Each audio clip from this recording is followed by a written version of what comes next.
Hola, mi nombre es Militzi y el nombre de mi compañera es Angélica. Somos de la Facultad de Ciencias Químicas Biológicas de la Universidad Autónoma de Sinaloa. Nosotros en este video nos encargaremos de hablar del síndrome de Cushing. Buscamos de esta forma promover el conocimiento acerca de este síndrome, aquel que lleva tal nombre gracias a Harvey Cushing, que en 1932 la descubrió por primera vez. Sobre esta enfermedad hablaremos sobre sus causas, efectos en cadena, síntomas, tratamiento y su diagnóstico. Primeramente, comenzaremos por definir qué es el síndrome de Cushing. Esta enfermedad es provocada por el aumento de la producción de la hormona cortisol producida por las glándulas suprarrenales. Este exceso de cortisol puede estar provocado por diversas causas. La más común es un adenoma en la hipófisis. Sin embargo, también puede deberse a otras causas, tales como tumores, crecimiento de las glándulas suprarrenales, el tratamiento crónico con glucocorticoides o la producción de la hormona adrenocorticotropa por parte de tumores que normalmente no la producen, provocando una secreción ectópica. Esta hormona, producida por la hipófisis, que estimula las glándulas suprarrenales para que produzcan cortisol. Los pacientes pueden sufrir, entre otras manifestaciones, como obesidad de distribución central, hipertensión arterial, aumento del colesterol y otras grasas en la sangre, e intolerancia a la glucosa o diabetes mellitus. Todos estos componentes del llamado síndrome metabólico se asocian al mayor riesgo cardiovascular, como también hasta poder llegar a sufrir depresión. ¿Y cuáles son las causas de esta enfermedad? Hay dos tipos de síndrome de Cushing: el exógeno, que es causado por factores externos al cuerpo, y endógeno, que es causado por factores internos del cuerpo. Los síntomas de ambos tipos son iguales. La única diferencia que existe es la causa que provoca este síndrome. El síndrome de Cushing exógeno es el más común. Este se debe a que el paciente está ingiriendo demasiados medicamentos glucocorticoides que imitan la acción de la hormona natural del cuerpo cortisol. Estos fármacos se utilizan para tratar afecciones como asma, inflamación de la piel, cáncer, enfermedad intestinal, dolor en las articulaciones, entre otras. Este tipo de síndrome de Cushing es temporal y desaparece en cuanto el paciente deja de tomar los medicamentos semejantes al cortisol. Mientras que el síndrome de Cushing endógeno son los tumores o crecimiento de las glándulas suprarrenales, el tratamiento crónico con glucocorticoides o la producción de la hormona por parte de tumores que normalmente no la producen, como ya se mencionó, una secreción ectópica. Dicha hormona, producida por la hipófisis, estimula las glándulas suprarrenales para que produzcan cortisol. ¿Qué síntomas tiene el síndrome de Cushing? Pueden ser síntomas frecuentes, como lo que es la obesidad central, cara enrojecida y redondeada, excesiva grasa alrededor del cuello, cansancio facial, hipertensión arterial, crecimiento del vello en exceso en mujeres, irregularidad menstrual, hematomas, irritabilidad o mala memoria a corto plazo. Sin embargo, también pueden existir síntomas menos frecuentes, como lo es el insomnio, infecciones recurrentes, piel fina y estrías rojas, depresión, tendencias a fracturas, acné, calvicie en mujeres, debilidad en hombros y caderas, hinchazón de pies y piernas.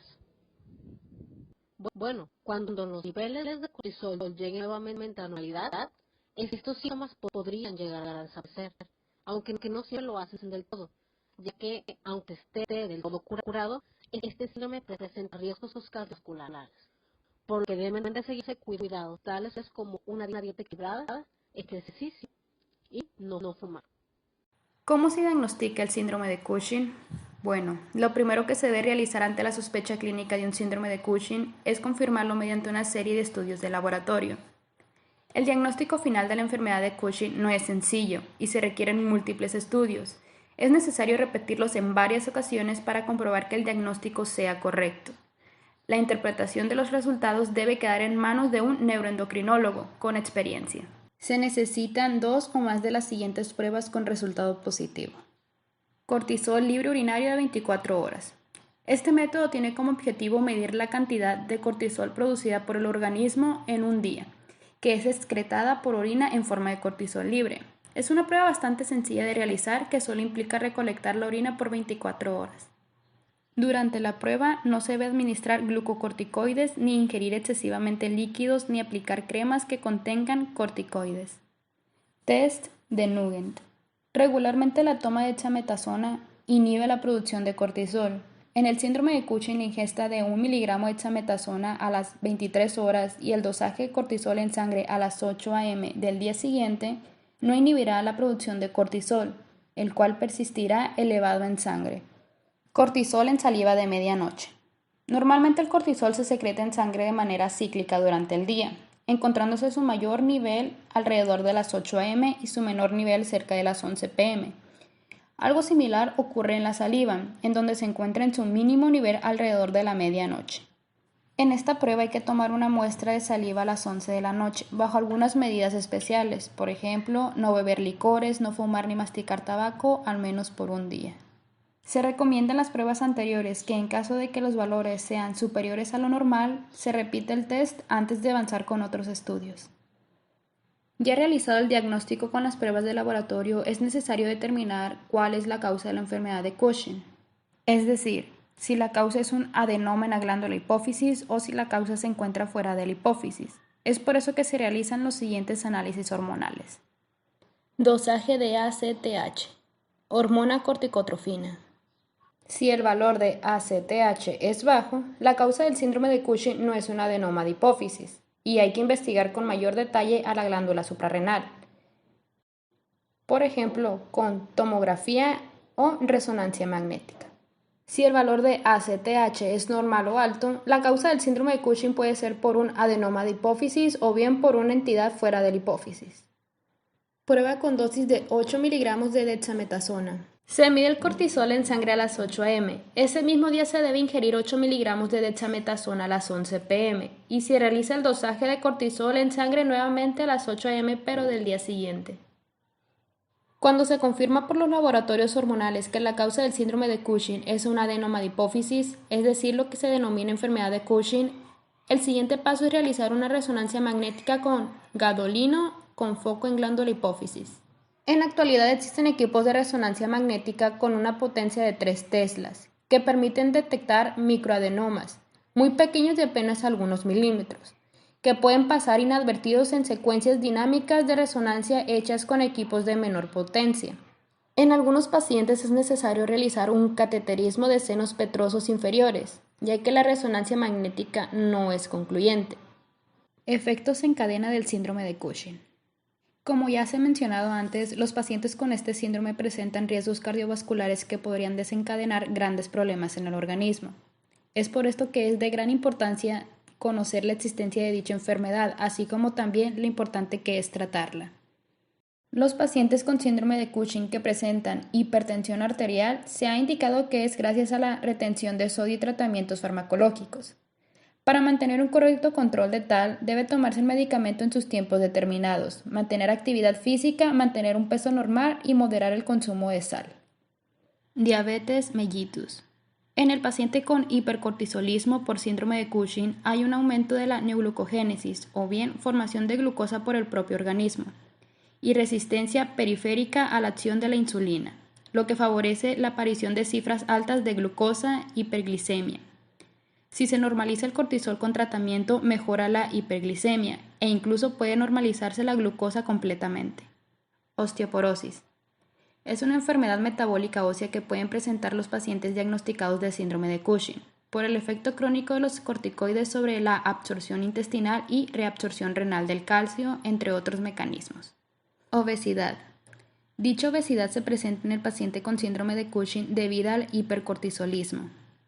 Por eso es importante que el paciente diagnosticado de síndrome de Cushing sepa calcular su índice de masa corporal y su perímetro abdominal para controlar su propio riesgo.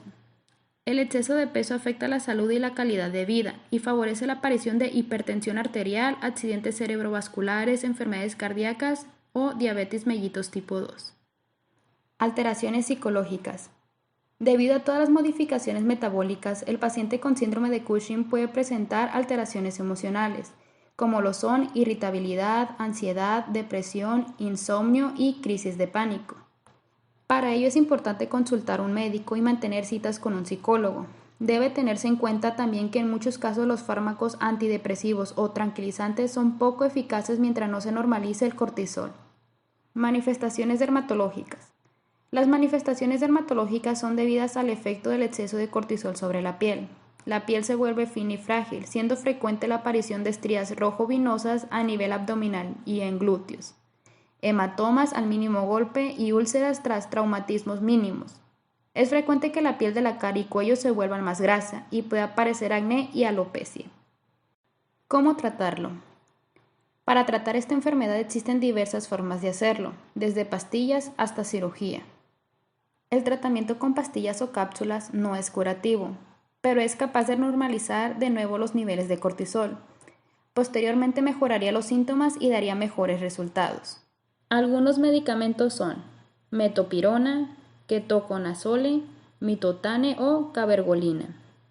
El tratamiento quirúrgico es un tratamiento curativo, pues expulsaría el tumor que causa dicha enfermedad. Este depende de dónde se encuentre el tumor. Si es un adenoma en la hipófisis, se opera a través de la nariz.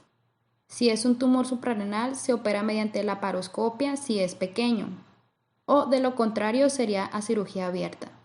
La radioterapia se usa cuando una cirugía no normalizó la secreción de cortisol. Puede irradiarse de la hipófisis para que al paso del tiempo esta secreción llegue a normalizarse. ¿Qué debo conocer sobre el tratamiento farmacológico? Bueno, existen diferentes tipos de medicamentos para tratar esta enfermedad. Primero están inhibidores de la síntesis de cortisol. Estos medicamentos tienen la capacidad de disminuir la cantidad de cortisol que es producida por el cuerpo. Por ejemplo, el ketoconazole y la metopirona. Medicamentos hipoglucemiantes. Estos medicamentos son utilizados para disminuir la administración de azúcar que existe en la sangre, si existe diabetes mellitus, además de poder ayudar al cuerpo a llevar el azúcar a las células donde es necesario para producir energía.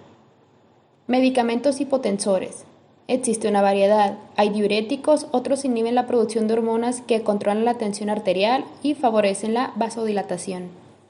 Medicamentos hipolipemiantes. Son utilizados para disminuir el colesterol y triglicéridos en sangre.